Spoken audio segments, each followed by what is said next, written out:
para romo, bapak, ibu, dan anak-anak muda yang terkasih, sekali lagi selamat pagi. Mungkin saya awali khotbah saya ini dengan pantun. Nanti mau dijawab cakep gitu ya. Pagi-pagi pergi ke Bekasi. Ada kampanye parpol di samping gereja. Berbahagia sekali datang ke sini, bertemu saudara-saudari semua. Bapak, Ibu, suster juga, lalu dan rekan-rekan muda yang terkasih, kembali pulang. Itulah yang saya rasakan ketika saya menginjakan lagi di paroki ini untuk misa perdana. Bau terminal, bau keringat, tapi umatnya penuh antusias dan selalu semangat untuk pergi datang misa ke tempat ini. Mari kita beri tepuk tangan dan tepuk tangan. Saya pun bersyukur di sini ada romo-romo yang mendukung, romo-romo pendahulu juga ada, romo Ansel. Lalu juga ada rekan dari Uskupan lain, Romo Gandhi, terima kasih sudah datang. Lalu juga dan Romo paroki di sini, Romo Levi, Romo Sebas, lalu Romo Ambros, Romo Lukas, dan Romo Levi. Gak boleh ketinggalan itu. Sengaja ditaruh di akhir karena itu yang penting gitu ya. Kalau tanpa izin beliau saya nggak mungkin bisa di sini. Dan tentu saya juga ingin berterima kasih kepada umat sekalian. Imam yang baik tidak akan ada tanpa umat yang baik. Maka saya bersyukur boleh bertumbuh panggilan saya di tempat ini dan didukung oleh berbagai umat di sini sehingga saya dapat berdiri di sini. Itu yang menjadi rasa syukur saya dan saya ingin mengucapkan terima kasih. Tadi beberapa ketika saya lewat ada mungkin ya dulu orang-orang yang pernah saya ya bersama dengan saya, entah itu teman-teman TK, SD, lalu SMP juga teman seminari juga ada muncul saya lihat, dan juga teman-teman lingkungan wilayah Marfati dan juga Yoras. Saya juga bersyukur ada semua datang ke tempat ini. Dan mungkin teman-teman saya melihat antara percaya dan tidak percaya. Saya sudah menjadi imam sekarang. Mungkin mereka masih ingat kenakalan saya dulu, ya bandel lah gitu. Namun saya ingin bilang saya bandel juga karena kalian. Saya ingat dulu ketika masih ya TK atau kemudian SD kelas 1 gitu ya. Dulu masih belum seperti ini, paroki ini masih menghadap ke sana. Di sana ada patung, terus bawa bakso, ya. Saya kira lalu saya sama teman-teman saya ngejek, itu kenapa patung bawa bakso ada di dalam gereja ya? Namun yang kemudian saya ketahui itu patung Santo Arnoldus Jansen. Maka mungkin Santo Arnoldus Jansen tidak mengizinkan saya masuk SWD karena itu kan saya ngejek. Itu kenapa patung bawa bakso di dalam gereja? Lalu juga dulu ingat ketika komuni pertama di sini juga awal-awal itu perlu sakramen tobat kan menerima, di mana kami suruh mencatat dosa-dosa, terus kami satu sama lain bingung apa ya dosanya ya. Nah kami mencontek dosa satu sama lain. Mohon maaf ya Om ya, contek dosa ya. Kalau ada kesamaan dosa itu karena kami bingung. Dan juga ketika beranjak SMP, saya memasuki SMP Strada. Juga ada beberapa teman di SMP serada saya. Dan terima kasih juga dulu ada teman yang akhirnya memberanikan saya untuk lewat terminal sana, karena saya takut dengan preman di sana yang jaga di sana. Terus maka saya sering lewat jalurnya ke sebelah sini. Tapi teman saya bilang, ngapain takut sih lu bro? Lu makan apa? Makan nasi.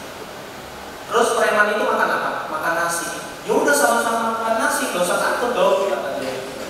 Tapi dalam hati saya, gak semudah itu Ferguson. Kalau fisik dia lebih gede ya sama. Namun dia menunjukkan, udah tenang, itu preman-preman juga Katolik kali gitu. Udah jalan kan? Maaf ya, jangan kesini.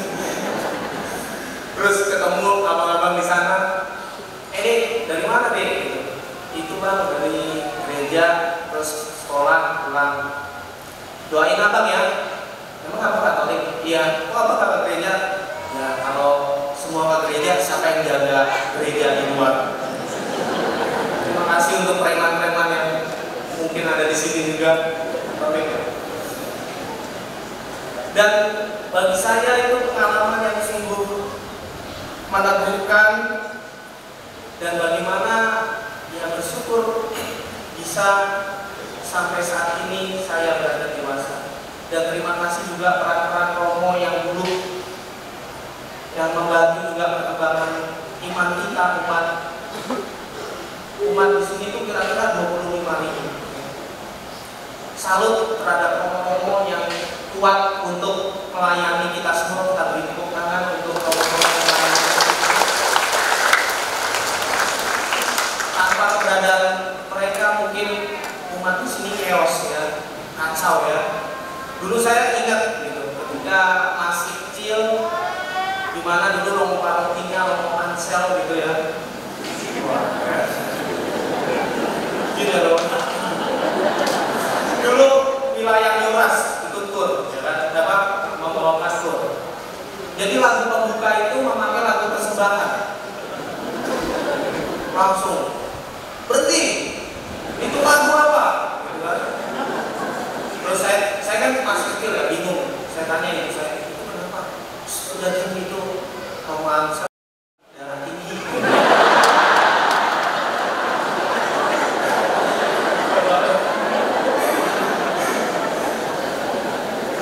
Tapi mungkin dibalik ketegasan, dibalik ya mungkin wajahnya yang seram mungkin. Tapi beliau adalah Romo yang memiliki hati untuk umat dan bisa membantu perkembangan umat dengan baik. Kita beri tepuk tangan.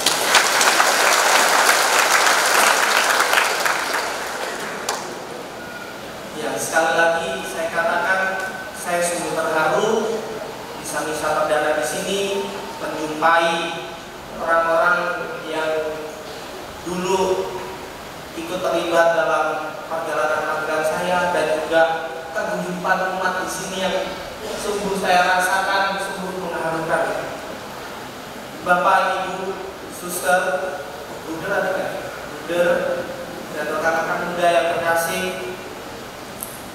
waktu terus berjalan dan zaman terus berkembang.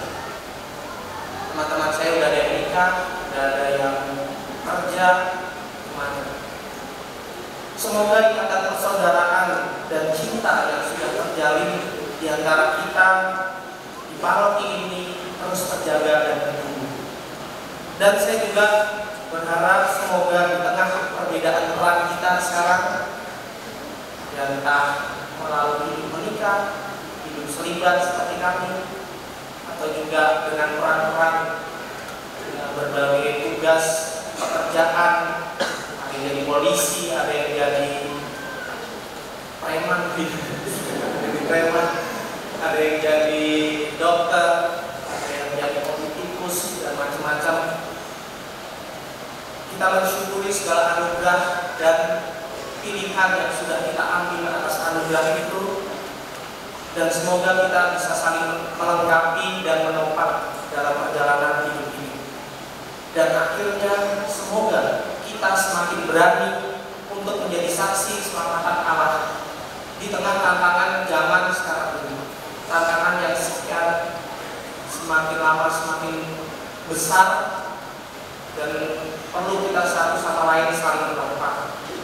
Dan akhirnya kita berani mengorbankan diri satu sama lain demi kebaikan bersama. Saya kutip salah satu ayat yang mungkin bisa jadi bahan pertemuan kita di rumah. Kalau nggak diikuti, saya kemarin rombongan saya dikatakan seperti ini dalam bacaan ini. Tuhan Yesus berkata kepada murid-muridnya, setiap orang yang mau mengikuti aku harus menyangkal diri, memikul salib, dan mengikuti aku. Karena barang siapa mau menyelamatkan nyawanya, ia akan kehilangan nyawanya. Tetapi barang siapa yang mengorbankan nyawanya, ia akan memperoleh keselamatan.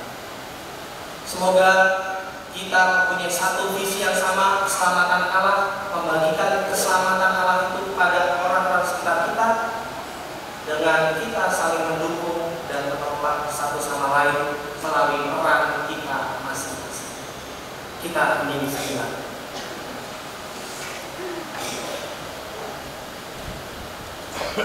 Kemuliaan kepada Bapa dan Putra dan Roh Kudus.